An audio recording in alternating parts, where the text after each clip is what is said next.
Well, good morning, good afternoon, good evening. My name is Chris Luard, and thank you so much for joining me today, whatever time it is, wherever you are tuning in, whether you're watching us live here on Facebook or Instagram, or on playback, on recording, on the website, or on YouTube, wherever you are tuning in. Thank you so much. It's really a pleasure and an honor to be back here on Facebook, giving here a series of talks on compassion. And these talks will be, well, I'm having some technical difficulties here. Okay, here we go. These talks will be a way of leading into an online meditation retreat offering, which I'm facilitating on compassion. Now, before I get into all of that, well, I'll talk about the retreat first before I get into the presentation. So, as I just mentioned, I'm offering a spring retreat. And for those who are accustomed to the retreat outline, many traditions, particularly the Zen tradition, but also other traditions as well, offer a winter retreat, a spring retreat, a fall retreat, a summer retreat. And so this is the spring retreat. It's called Kuan Yin, a retreat into compassion. Now, I live in Thailand, but fortunately, you don't have to be in Thailand to take advantage of this offering. The entire retreat is offered online, and it runs March 22nd to May 13th over Zoom. And so the retreat will meet twice a week. Now, if you're here in Asia, or if you're in Australia or New Zealand, we'll be meeting on Mondays and Fridays, right? And if you're in the States or the Americas, that'll be Thursdays and Sundays. And the time will be at 8 a.m. here in Asia on Monday mornings and Friday mornings. And in the Americas, the time will be at 9 p.m. And the sessions will run anywhere from 90 minutes to 2 hours. And of course, there'll be a break if we take the longer sessions and things like that. Now, if you're hesitant to sign up for the retreat because you feel like you might miss several sessions or even just one session, no worries. Each of the sessions will be recorded and available only to the retreat participants. So you can catch up and keep up with the retreat no matter how many of the sessions you miss. So no worries there. And if you're curious about more of the details about the retreat and what it entails, please go visit my website, www.suchsweetthunder.org, and click on the Retreats and Programs page. There you'll see an information video and all of the other information you need to get registered for this really special retreat into compassion. Now, before we launch into the actual bulk of today's program, I'd like to just guide a very quick meditation as a way of setting the stage. And this really, for my benefit more than anything else, helps to really get into the zone, so to speak. It's kind of a warm-up pass. And also I found for myself, when I go to talks, when I listen to other teachers and facilitators talk, if I'm in a place of openness and receptivity, I hear the talk in a much deeper way. And so I found meditation allows one to access that place in their awareness, in their heart, so that one can receive the teachings in a more profound way.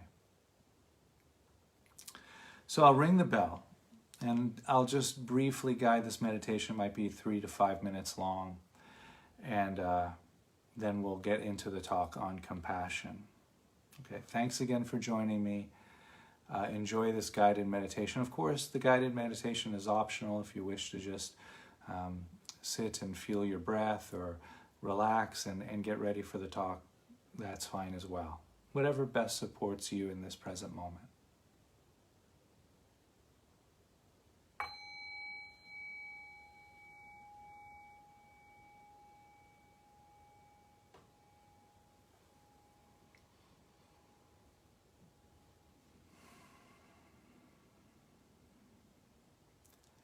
And so the invitation here is to allow the body, mind, and heart to rest. Just coming into this present moment experience, letting any thoughts or concerns of the days past or the upcoming days go.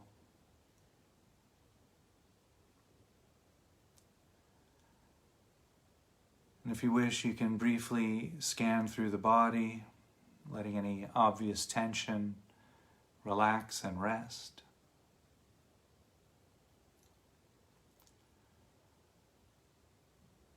And so here in this meditation practice, we'll begin focusing on the breath. And so I'll invite you to just feel the breath as it enters and leaves the nose, noticing any sensation arising there. There might be a cool or a dry sensation, whatever sensation that's arising at the nostrils or anywhere around the nose area as a result of breathing in and breathing out.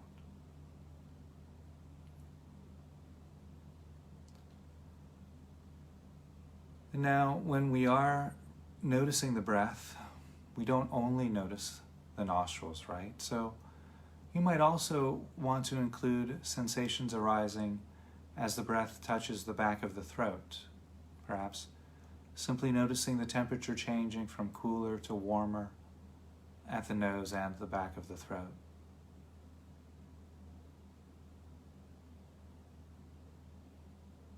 Or you might notice the rib cage expanding and contracting as you inhale and exhale. The rising and falling of the abdomen as you breathe in and breathe out.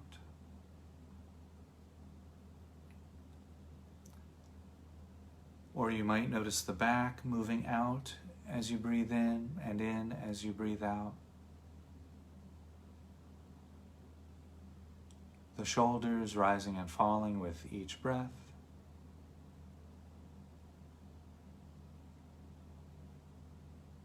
Or perhaps noticing how the body straightens up slightly as you breathe in and leans forward slightly as you breathe out.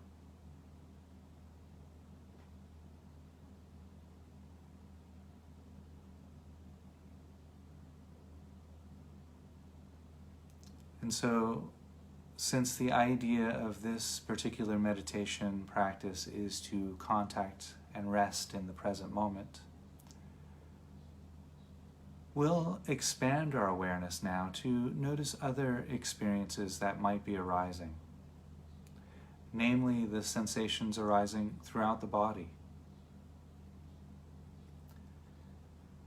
And the breath might feel rather inaccessible to some, and that's fine, because we also have the option of noticing how the body sensations are always present moment experiences. And so the invitation is now to notice any sensations arising throughout the feet. This might be the sensations of feet against the carpet or floor, or perhaps socks against the surface of the feet. Inviting the muscles in the feet to rest and relax.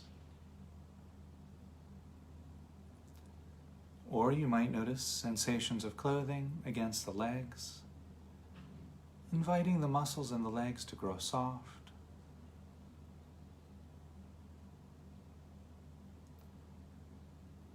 You might also notice the weight of the body against the cushion or chair, mat or floor, inviting the muscles underneath those sensations to unwind and rest.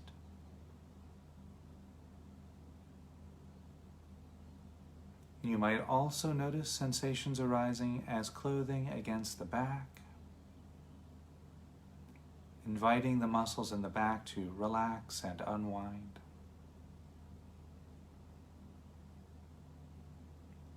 Or perhaps noticing the hands resting against the body or touching each other, or the arms resting against the body,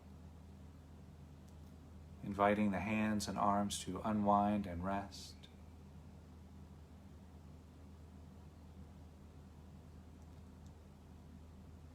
Or you might notice sensations of clothing against the shoulders, inviting the muscles in the shoulders to grow soft.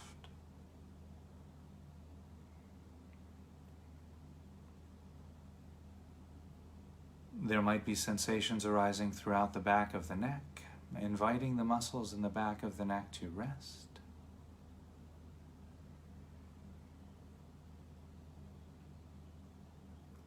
You might notice sensations arising throughout the cheeks of the face,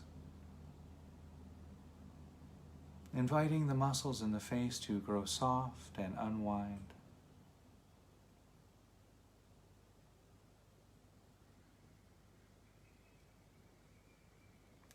You might also notice sensations arising from the top of the head, the very crown of the head.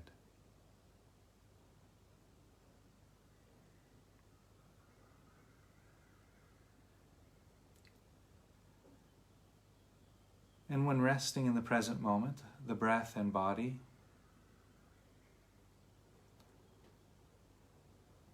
you might notice the breath or body rather inaccessible. And so we also have the option of anchoring our awareness into the present moment experience through the vehicle of sound.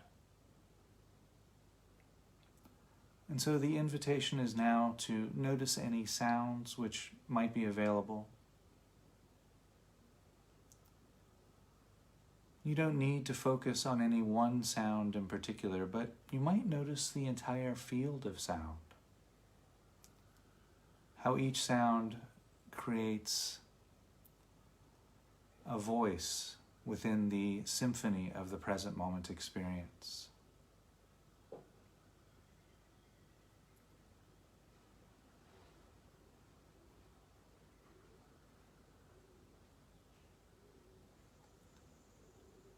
And so we'll rest right here. Again, the invitation is to rest, allowing the body, mind, and heart to settle. Resting with the breath, resting with the body, resting with the sounds and silence, and just rest.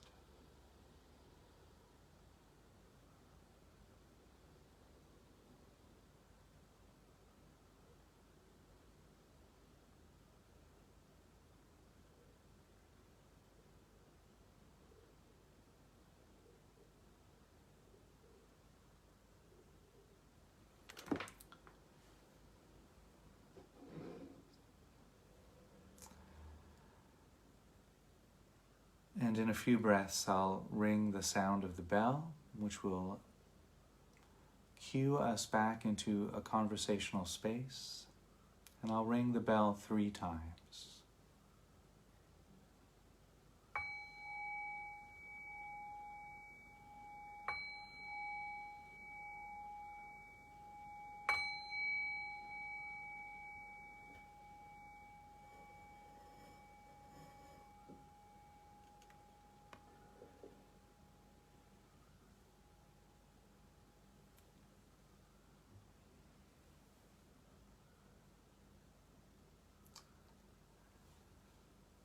So thank you so much for joining me in that guided meditation. That really sets the stage well, I find, as I mentioned.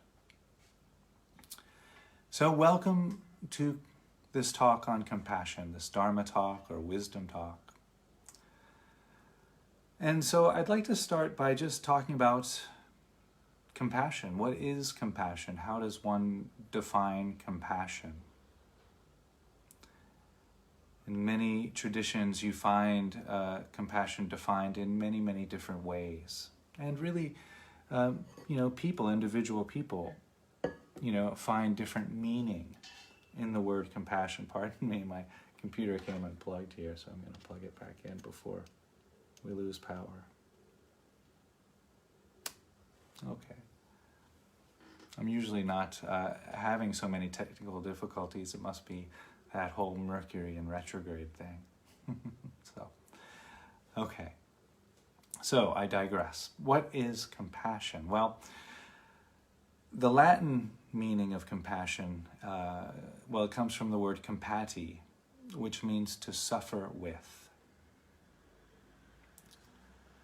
So when we look at that definition, we can kind of really feel into that and notice that compassion might mean to be with somebody else's heartbreak so that their heartbreak becomes your own heartbreak, or another's struggle becomes your struggle.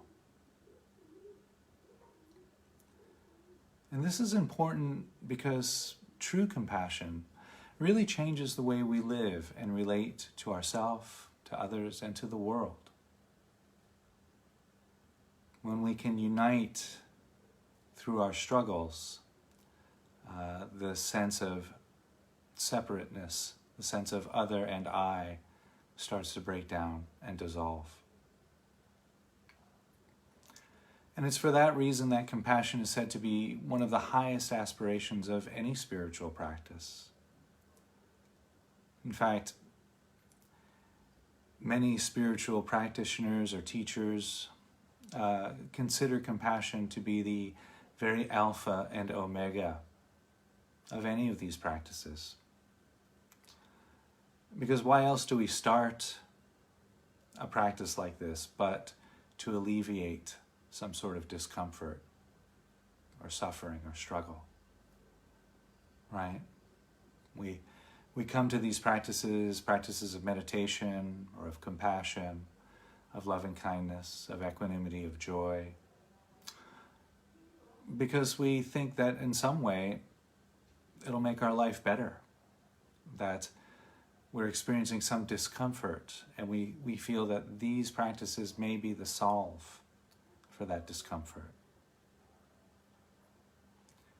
So there's the alpha, the beginning of the practice, and the omega occurs when we've practiced these practices enough to see the struggle of others and to allow those struggles to become our own.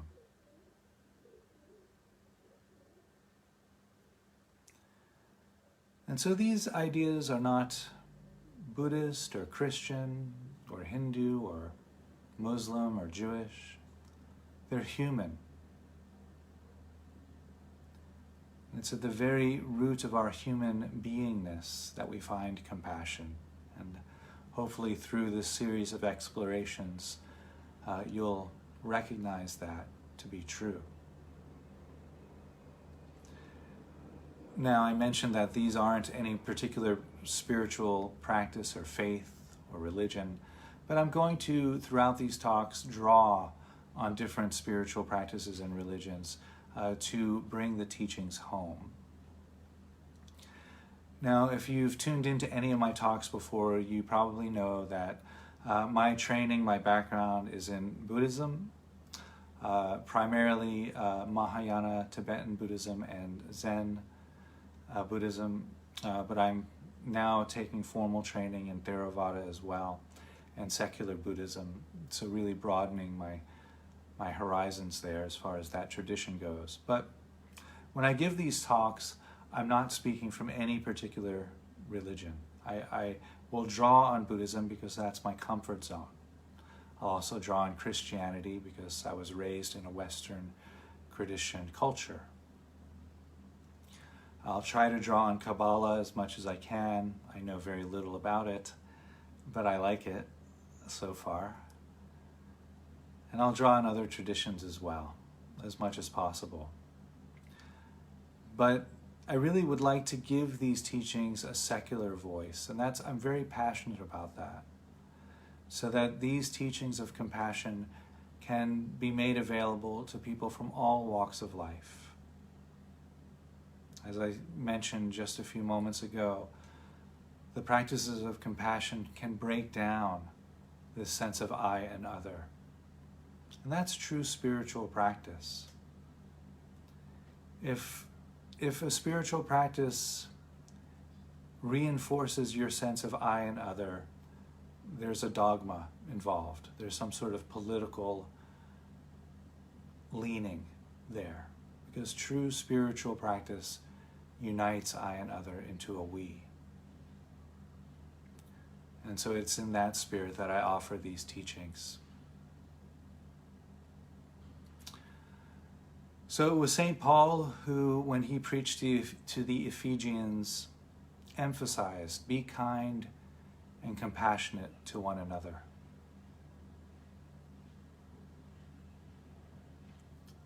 And the Buddha,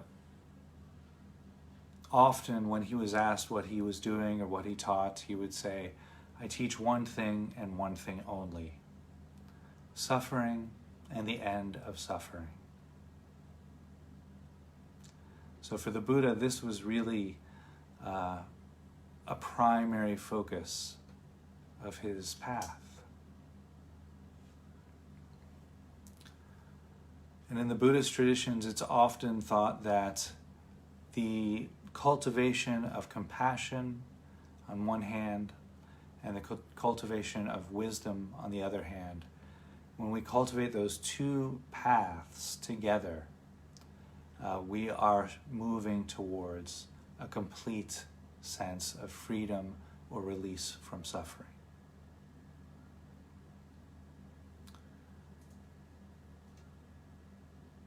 Now that in itself could be its own talk, and I'm not going to go down that path too far today because I do want to get to some of the practices of compassion. We might circle back around to the combination of wisdom and compassion at a later date. And if you have any questions about that, feel free to send any questions over to me through Messenger, or through my website, or at the bottom of the screen here in the comments. And I'll be hosting a question and answer session at some point in the series. So feel free to ask any questions.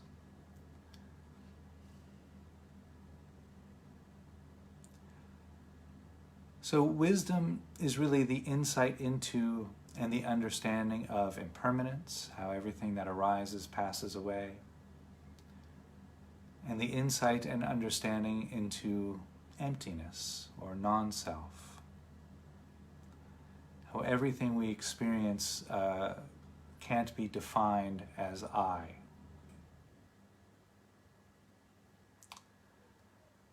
And so the Buddha, when he gave teachings on suffering, he gave what's known as the Four Noble Truths. And I'm not going to go down that road too. I'll just list the Four Noble Truths here as truths. There are some traditions which I'm really keen on that list them as tasks to perform. And I'll talk more about that perhaps as the series unfolds as well. But just to sum up the four truths here very quickly, life contains suffering. We suffer due to craving. There is a possibility of allowing that craving to resolve or cease. And we can find that by cultivating a way of life which allows that craving to cease more easily. That's known as the Eightfold Path, or the Marga. And so in this tradition which I'm drawing from today, in the Buddhist tradition, we have to look at suffering, right? Because compassion is to suffer with others. So let's look at suffering. What is suffering exactly?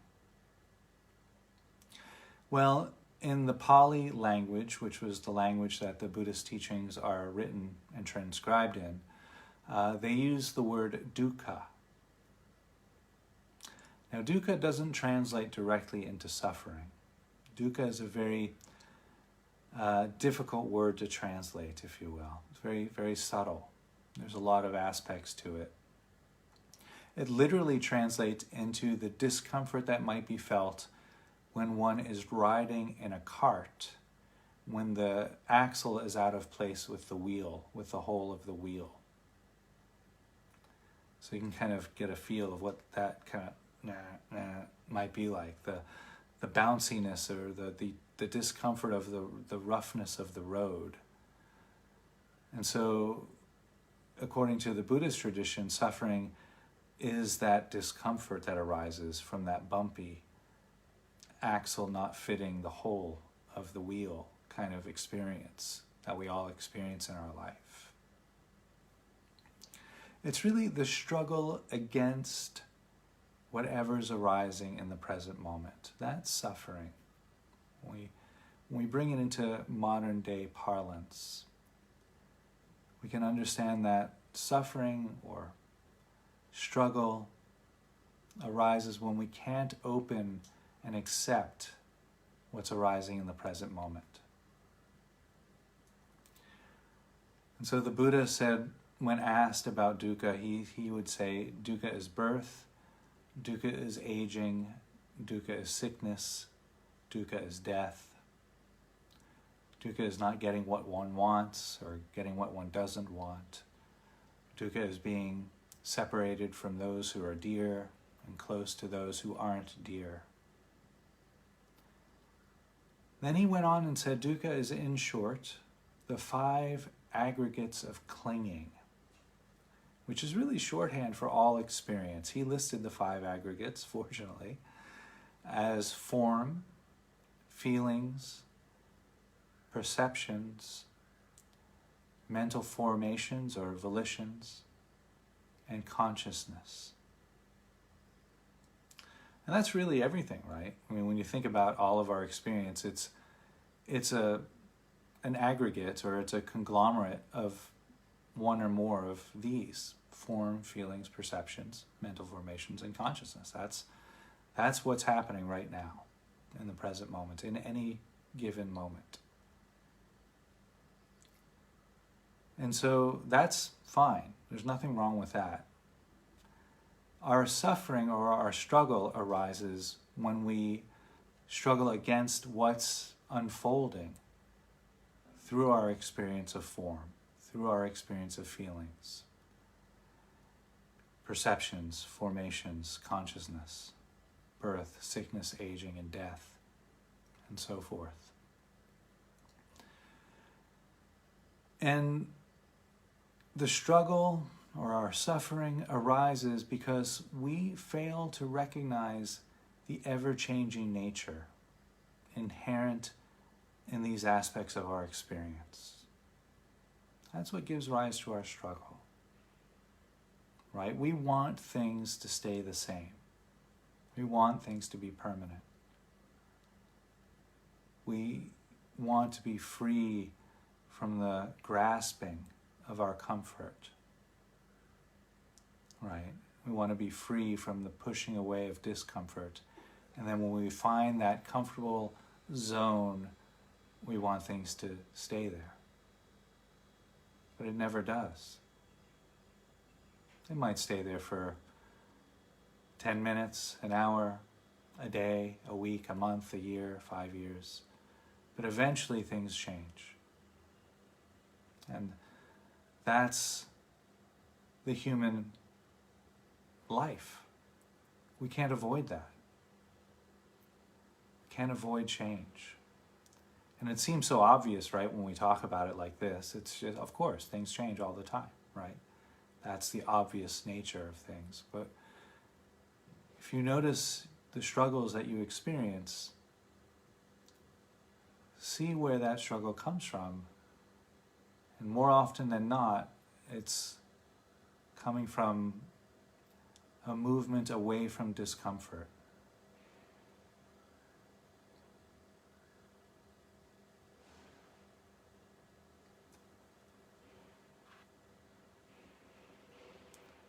So it's not the actual discomfort itself that causes our suffering,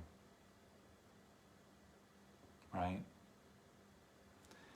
And again, I'll refer back to the Buddha because he very succinctly pointed this out with an example of 2 arrows.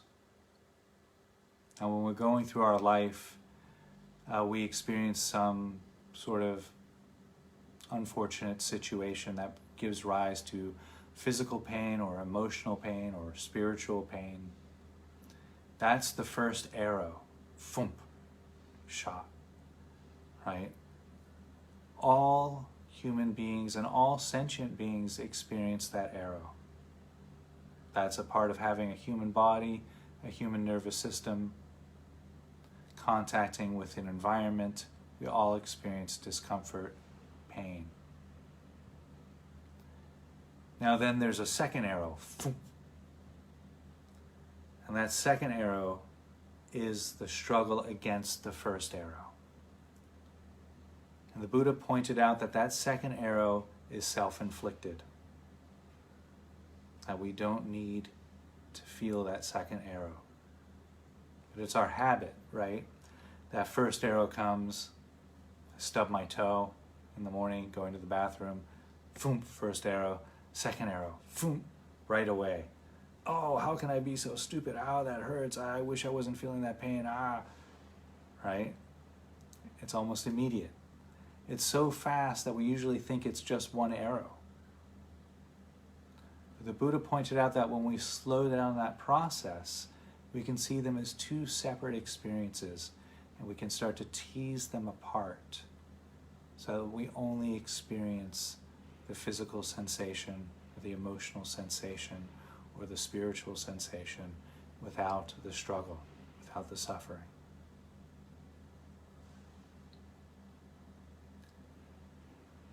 And so compassion is born out of the ability to experience, let's use our own pain first here before we talk about compassion for others, our own ability to experience our own pain, our own struggle, without inflicting that second arrow, the arrow of reactivity, the reactivity to that first arrow. So holding an open heart, an open space of awareness for that experience, for the first stubbing of the toe, if you will. And then allowing our awareness to remain open and vast. That's the task at hand. And that's what this series is about. That's what, if you sign up for the online retreat, that's what we'll be doing at the online retreat, is cultivating the skill, the abilities, the type of awareness that we can remain open in the face of physical pain, emotional pain, spiritual pain, so that we don't collapse down and cause more suffering, cause more pain for ourselves and for others. And so I'm just going to give a little bit of example of this now as kind of a guided meditation. It'll just be a minute or two of a guided meditation. Just a little example of how we can start to feel into what I'm talking about here. Because all of these practices, they're great to talk about on a philosophical way, but they really don't make a change in our life until we experience them emotionally, until we can experience them in the heart. This is an experiential journey. The experience of compassion, it's an experiential journey. And so we need to be able to cultivate practices which allow us to experience that, so we can come together and experience our own pain, our own suffering, and experience the suffering of others. When we do that, we start to free ourselves from that experience of suffering. That's really the beauty of compassion, is that there's freedom found there. And so I'll ring the bell, and I'll just do a brief, again, I mentioned a brief guided meditation. Now, this guided meditation is optional. If you wish, you can just listen along for now, and you can go back on the recording and meditate with the recording if you wish. Or you can, sit and follow the breath and wait until the meditation's over. That's fine as well. But the invitation is to join me now in this guided meditation, so we can kind of get a feel for our own discomfort, for the first arrow, get a feel for the second arrow and how they might be different, and feel into our own struggle and our own innate, natural sense of compassion.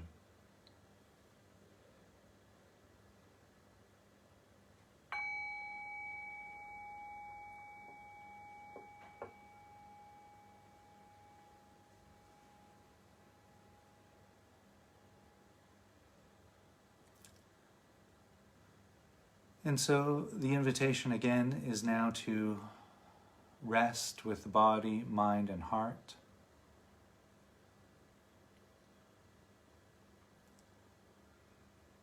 Noticing the breath entering and leaving the body, perhaps sensations at the nose or the abdomen rising and falling with each breath.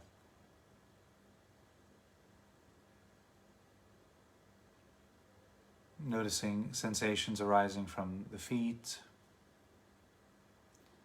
or clothing against the legs, the weight of the body against the cushion or chair, mat or floor.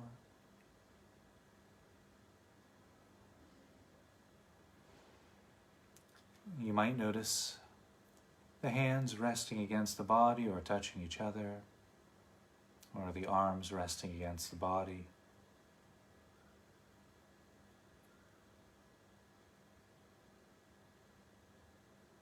There might be sensations of clothing against the shoulders, or you might perhaps notice sensations arising throughout the back of the neck, the cheeks of the face. There might be sensations arising from the very crown of the head, the very top of the head. And if you wish, now you can also include sounds, whatever sounds that might be arising in your present moment environment.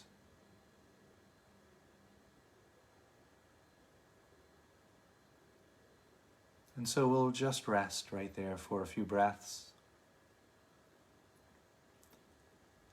resting with the body, mind, and heart,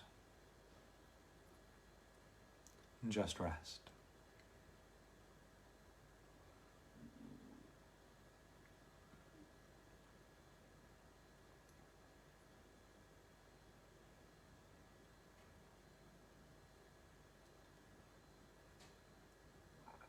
And while resting here in this present moment experience, the invitation is now to bring up into your awareness any sense of struggle you might be experiencing. This might be something you're struggling with right now in this present moment, maybe a sense of discomfort in the body, perhaps, or a sense of discomfort in the heart. If you do choose to work with something that has risen in your life recently or in the past, don't choose something that's traumatic, but something very mild, just a sense of struggle. Something heavy won't really serve this practice.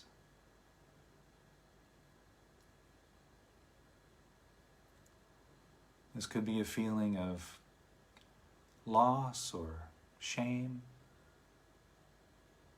a feeling of physical discomfort or heartache, perhaps.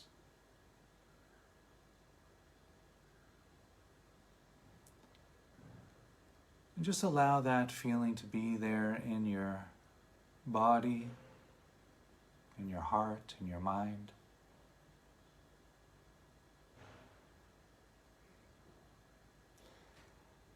And while holding this feeling of discomfort, look at the wish to be free from this discomfort, from this experience of discomfort.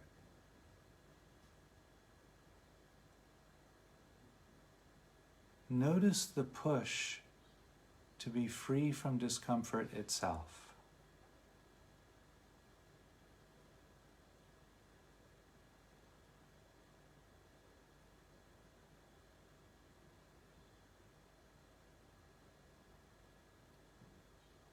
This push away from discomfort is our very innate nature of compassion.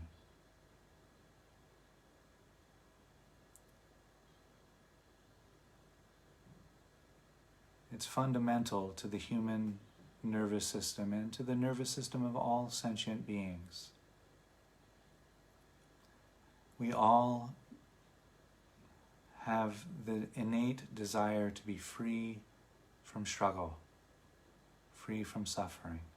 So look now and see if you can't notice this struggle, this instance of pain, the first arrow, if you will.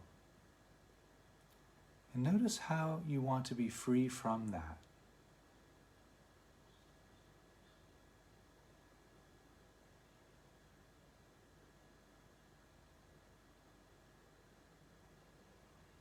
And while holding this experience, we can say the phrases to ourselves, either quietly or out loud. May I be free from suffering and the causes of suffering.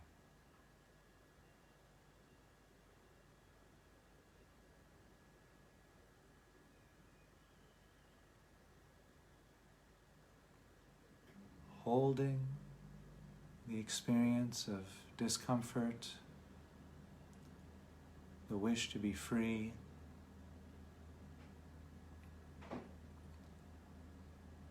may I be free from suffering and the causes of suffering.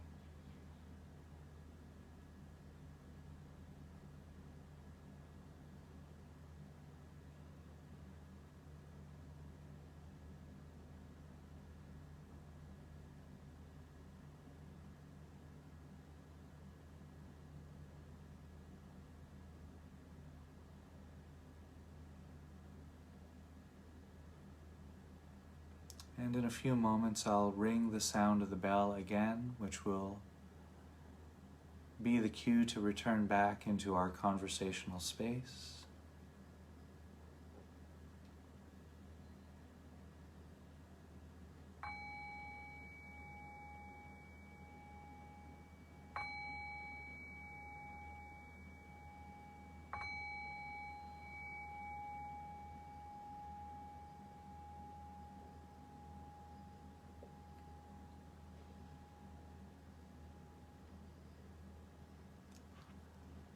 So thank you again so much for joining me with that guided meditation into our own, really our own basic human goodness, or an aspect of our basic human goodness. This experience of our innate experience of compassion, our need or desire or drive to be free from any sort of struggle or suffering. And this can really be felt in any moment.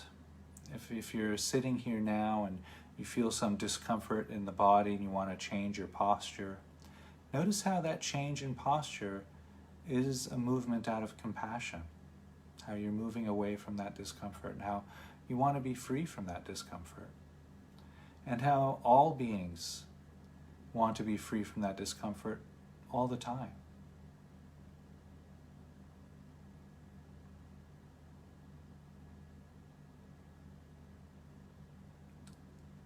And so I think that's all I want to say today.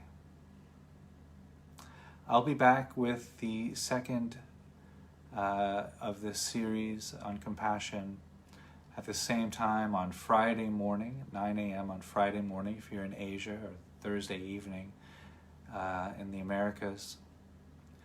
So adjust your time accordingly. These are all recorded on video as well on YouTube and my website. Again, the website, www.suchsweetthunder.org.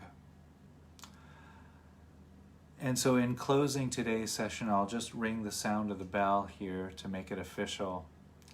And I wish you all a great week. Thank you again for joining me. It really is such a pleasure to be back. I took a bit of a hiatus when I offered the online retreat on loving kindness, and I did a silent retreat and had some other life experiences happening. But now I'm back here, and I'll be here on Facebook Live, I guess, for about 4 or 5 weeks, really leading into the launch of the spring retreat into compassion. Thank you so much. I'll see you in a few days. Have a great week, and we'll see you then. Here's the bell.